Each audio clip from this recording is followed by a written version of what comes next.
cá entre nós, a igreja de Santa Sofia, para quem está aqui do lado, é muito mais bonita que a mesquita. Vou dar só uma virada para vocês darem uma olhadinha.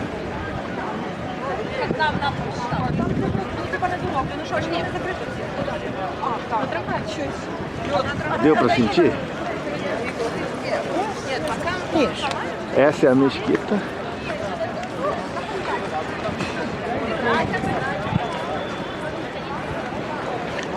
Essa é a catedral, a igreja de Santa Sofia. Igreja de Santa Sofia.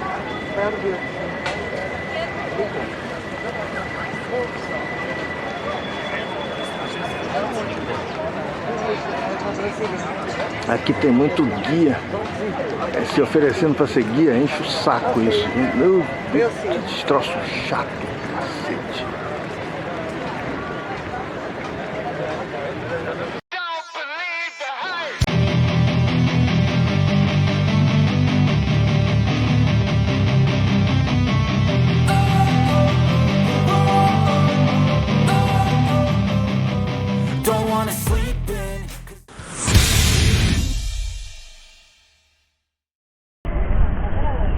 Agora, mudando de fato para Ganso, vamos para uma igreja, Santa Sofia ou Águia Sofia.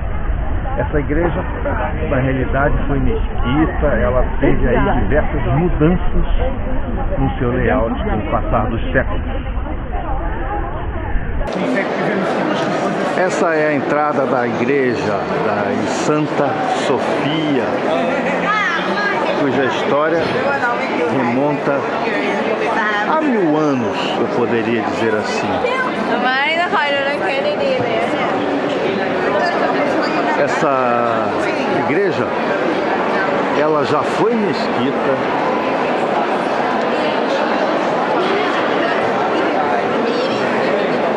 voltou a ser igreja, foi mesquita de novo e voltou a ser igreja novamente.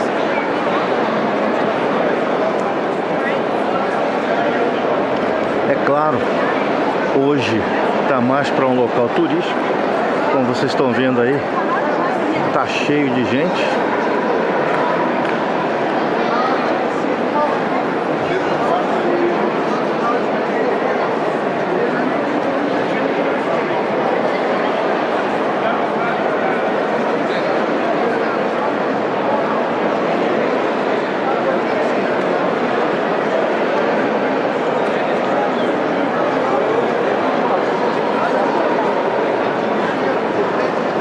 Pessoal, essa é a igreja de Santa Sofia, a igreja que data do tempo dos Césares, do Império Romano, do Oriente.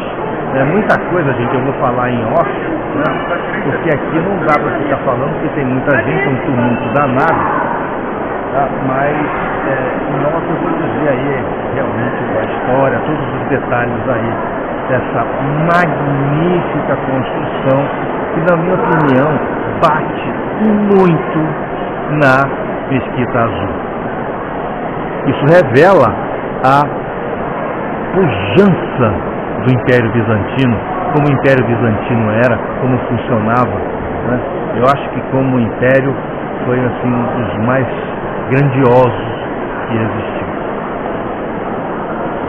Hoje nós vamos conhecer talvez uma das catedrais ou basílicas mais importantes no sentido histórico para a região do Oriente Médio. Nós vamos falar hoje, né, sobre a Basílica de Santa Sofia. Essa basílica, ela fica na cidade de Istambul. A Basílica de Santa Sofia, também conhecida como Hagia Sophia ou Águia Sofia ou Hagia Sofia, tanto faz, porque aí existem aí as palavras em grego e em turco, que significa aí sagrada sabedoria. Essa catedral, ela foi construída durante o Império Bizantino em 532 e ficou aí terminada em 537. Um edifício muito bonito que, no meu entender, bate em muito a Mesquita Azul, né? Ela realmente é muito bonita e é muito mais antiga que a Mesquita Azul. Essa igreja, ela durante o Império Bizantino, ela foi ser a Catedral de Constantinopla, né? Que hoje vocês sabem que é Istambul. Ela deixou de ser uma igreja católica bizantina entre 1204 e 1261, foi quando os cruzados, né, tomaram aí Constantinopla, tá? Então ela virou uma catedral católica romana. É importante entender que essa catedral era uma catedral ortodoxa. Quando os turcos otomanos tomaram Constantinopla, né, que aí passou a ter o nome de Istambul, ela foi transformada em uma mesquita. Os turcos tomaram Constantinopla em 1453 e ela virou mesquita até 1931.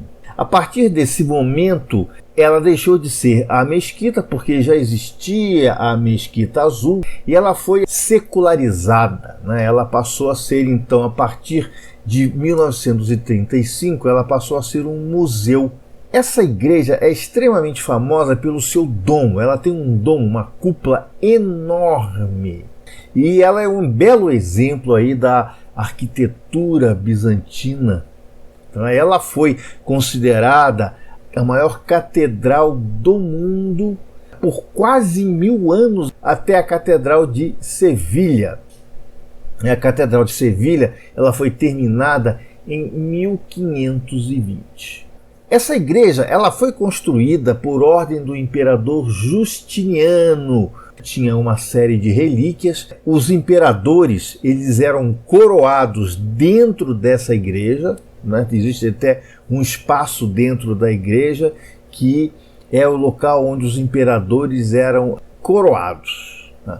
Vocês vão ver, é uma obra de arquitetura muito bacana. Para mim, ela bate na Mesquita Azul em termos de beleza, em termos de arquitetura, embora tenha sido muito mais antiga que a própria Mesquita Azul.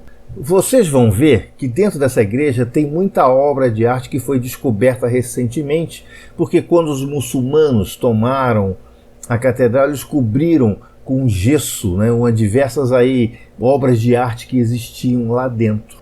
Quem ordenou que essa igreja fosse secularizada, ou seja, que não fosse mais considerada um templo, né, foi Mustafa Kemal Atatürk, que eu já mencionei para vocês em vídeos anteriores.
Gente, um pouco do teto da Hagia Sofia, lá no fundo a Mesquita Azul.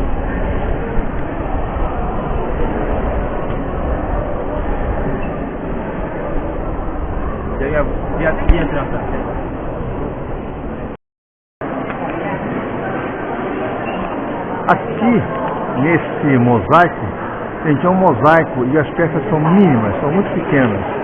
Nós temos aqui Cristo no meio, Constantino do lado esquerdo e a Imperatriz Zoe do lado direito. Tá? Esse aí, gente, é o Constantino IX, tá? Monomachos. Tá? E no meio a gente tem então Jesus Cristo e a Imperatriz Zoe.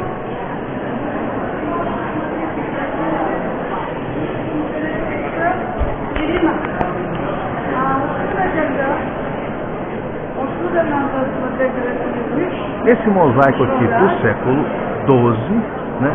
A Virgem Maria no meio, né? A criança nos seus colos, né?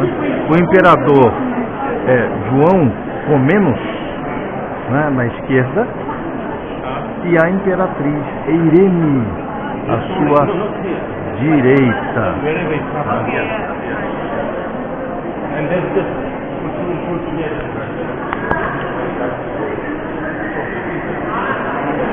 Desses resquícios aí desse maravilhoso, esse lindo império que foi o Império Bizantino. É que não dá pra ver pela câmera, gente, mas o mosaico são peças minúsculas, um negócio assim, um trabalho de paciência, tá? É o rei do quebra-cabeça, assim.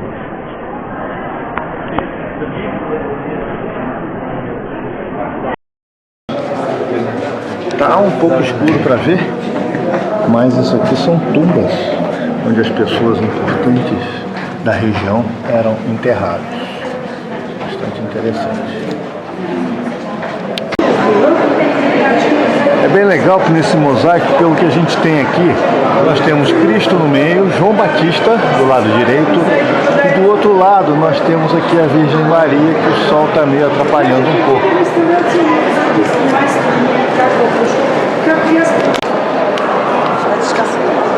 Gente, isso aqui é muito antigo. Isso aqui tem 900 e tantos anos. Tanto é que não é permitido até usar flash, porque pode causar danos. Esses mosaicos, você vê que é uma coisa...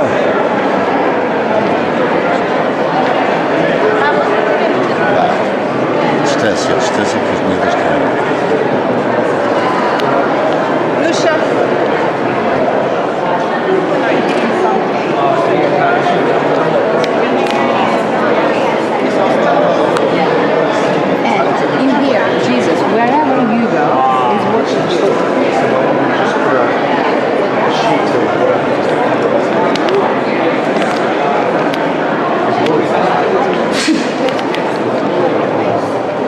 Eu não sei se está dando para ver muito, mas é um mosaico do século XIII, gente.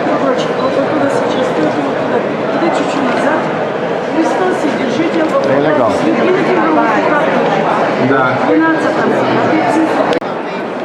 Vocês estão vendo esse círculo aqui? Esse círculo, inclusive, está fechado, se vocês podem ver, por cordas. Por quê? É um lugar praticamente, eu diria, sagrado. Foi o lugar da coroação dos antigos imperadores romanos. Eles eram coroados exatamente onde fica esse círculo aqui.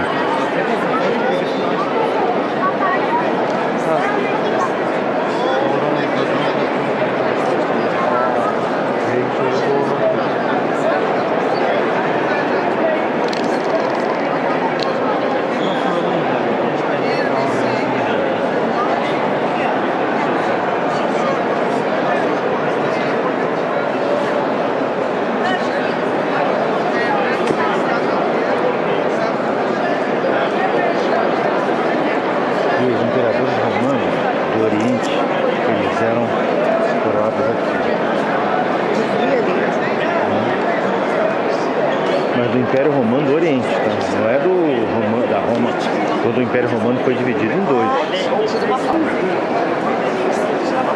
Era usada pelos muezins para chamar os fiéis para a oração. É um lugar sagrado e as pessoas, como sempre, não respeitam, né? Sentam de qualquer jeito, Infelizmente, o ser humano é assim, né? É um lugar extremamente sagrado, embora a gente esteja num local católico, é importante que esse lugar também foi uma mesquita, então tem uma sacralidade, tem algo muito, tem uma energia muito boa aqui. Então, esse local aqui foi bem, se vocês verem aqui, ele é bem separado, né? Mas, infelizmente, as pessoas querem ficar sentados e tal. Eu não concordo muito com isso, não.